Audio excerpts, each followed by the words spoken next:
বন্যার্ত এলাকার মানুষের মুখে আর্জেন্টিনা দলের ফুটবলারদের নাম। ডিফেন্ডিং চ্যাম্পিয়ন দল ঘোষণায় বেছে নিল অভিনব এক পন্থা। আর্জেন্টিনার বন্দরনগরী বাহিয়া ব্লাঙ্কার মানুষদের দিয়ে ঘোষণা করানো হয় জুনের ফিফা উইন্ডোতে আসন্ন 2 ম্যাচের স্কোয়াড। গত মার্চে ভয়াবহ বন্যার করাল গ্রাসে লন্ডভন্ড হয়ে যায় বাহিয়া Blanca.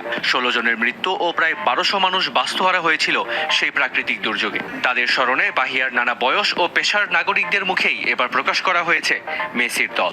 Nicolas Otamendi, Enzo Fernandez, Julian Alvarez. চলতি মাসের আগামী 6 জুন চিলির মুখোমুখি হবে স্কালোনির দল। 11 জুন একই উইন্ডোর দ্বিতীয় ম্যাচে তাদের প্রতিপক্ষ কলম্বিয়া। এই 2 ম্যাচের জন্য দলের প্রত্যাবর্তন ঘটেছে ইনজুরির কারণে আগের স্কোয়াডে না থাকা দলের প্রাণভোমরা লিওনেল মেসি। বর্তমানে ইন্টার মায়ামির হয়ে দুর্দান্ত ফর্মে আছেন এই ফুটবল জাদুকর।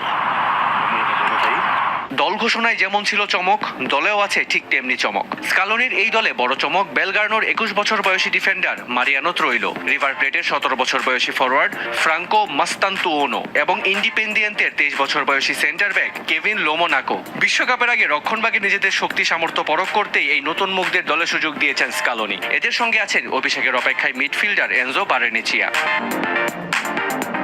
পাশাপাশি বাদ পড়েছে কয়েকটি পরিচিত মুখ। চোটের কারণে কপাল পড়েছে ডোমিঙ্গেজ ও ম্যাকঅ্যালিস্টারের। তবে ট্যাকটিক্যাল কারণে বাদ পড়েছেন আলেহান্দ্রো গার্নাচো।